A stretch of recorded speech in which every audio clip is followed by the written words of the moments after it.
I'm Elliott Forrest. Welcome again to another artist check-in from WQXR. Today we put the spotlight on the Berlin Philharmonic, who comes to Carnegie Hall this month of November 2024.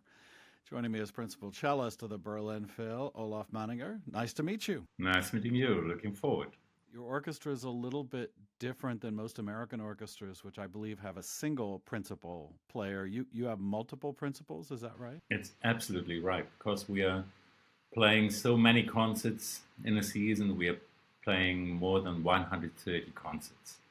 And if you take the rehearsals on top, and if you count the almost 3 months in the summer break, then it's 10 months with 130, 135 concerts. So you need some more musicians, because not everyone can play every concert. This is musician governed to a certain extent.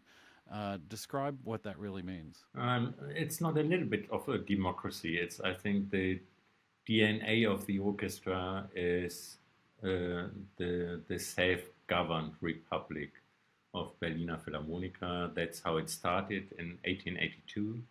The musicians they founded a new orchestra, the Berliner Philharmonisches Orchester, and they wanted to do their things themselves, and that's still what we are doing. And the structures, of course, in the last 140 years changed a little bit, but being responsible for what you are doing as a musician is the bottom line where it all comes to. WQXR is giving away box sets of the Berlin Philharmonic, in addition 30-day passes to your digital concert hall. Can you describe to us exactly what the Berlin Philharmonic digital concert hall is? Yeah, it's a big story in the end. I think we are now we are celebrating our 15th anniversary. So 15 years ago, we started our streaming service in Berlin at the orchestra. And if you remember these times being times without smart TVs, being times without iPhones, being times without any app, nobody knew what an app would be. So it was completely different. And we were very first movers in this market. And we just did it because we felt that the classical music needs a kind of safety net in the media world. And this safety net wasn't prepared by public television or by the big major labels. They weren't recording the music, the orchestra music anymore. And that's why we decided to do it ourselves. And that's where it started. And we founded this Berlin Philmedia, the live streaming service of Berliner Philharmonic. We installed a completely self-controlled, self-running studio in the Berliner Philharmonie. And then we started this adventure, and a kind of success, because 15 years later we are still existing and still one of the most popular classical music streaming services in the world. The production quality is known for being really high. What's that collaboration like between the filmmakers and the musicians? The filmmakers, I think we decided that we wanted to have the best directors working for our orchestra, because, as you probably can imagine, how you create a concert audio video wise makes a big difference on the hearing itself. So it helps to understand the music, and a good director really helps and supports the music and is not focusing on any trick shots or whatever, any kind of fancy stuff, but helping to understand the music.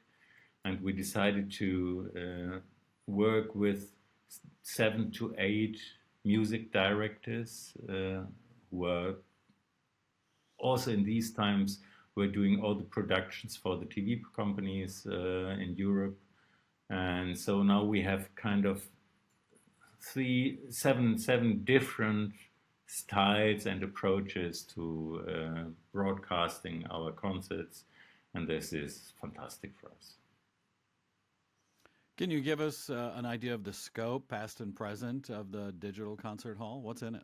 The digital concert hall has 15 years. We are approximately doing 45 productions in a year, which then comes easily to 700 productions. If you have normally 3 to 4 music works, then count 700 4 times. So it's, in a way, it's a big library of the classical music standards and also of the new classical music, orchestral music, working together with all the big names in this market, all the big conductors, all the big soloists, big choirs, and it's really fascinating because before we started the digital concert hall, you normally have like 3 or 4 televised concerts in a season.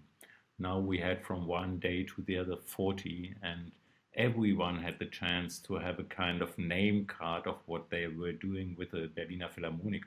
Not just the big shots and the big names had a TV production. Everyone who was playing with the orchestra had a production of his concert, and this was kind of a real new era for the orchestra and for our artists. A reminder for people to listen to WQXR. We're giving away Berlin Philharmonic box sets and 30-day passes to the digital concert hall.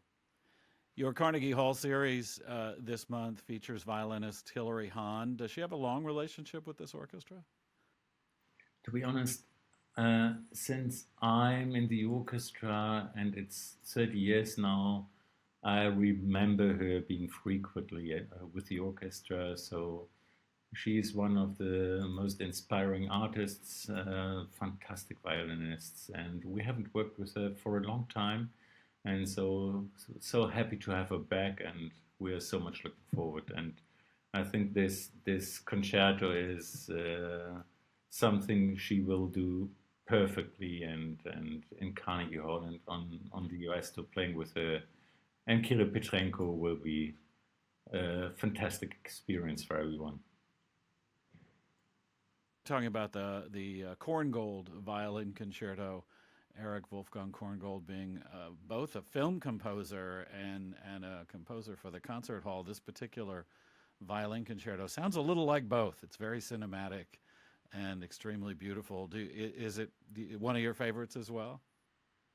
Yes, it's not one of my favorite violin concertos, but it's my favorite in the way that I would love to hear classical music in a concert hall more, to be honest, because I think there's a certain audience which is now going to whatever kind of theaters to hear film music scores. Yeah, the big film music scores from John Williams in Hollywood Bowl or Waldbühne Berlin or wherever you hear this, and they're dedicated to this music. But this is big orchestra symphonic music, and they love it, and they have a certain fear to go into a Bruckner symphony. And I think this combining both this classical tradition and this film music kind of a little bit more easy listening type of orchestra music, this is probably what we need in the future more and more. And I want to have more film music, fantastic and good quality film music in concert halls, in normal concerts. And I think Korngold is obviously a fantastic example, same like Gershwin or Bernstein or whoever is working in this kind of sphere. Olaf Maninger, cellist with the Berlin Philharmonic. Thank you for spending some time with us. Thank you very much. WQXR's Artist Check-ins are made possible with generous support from Rose Herschel.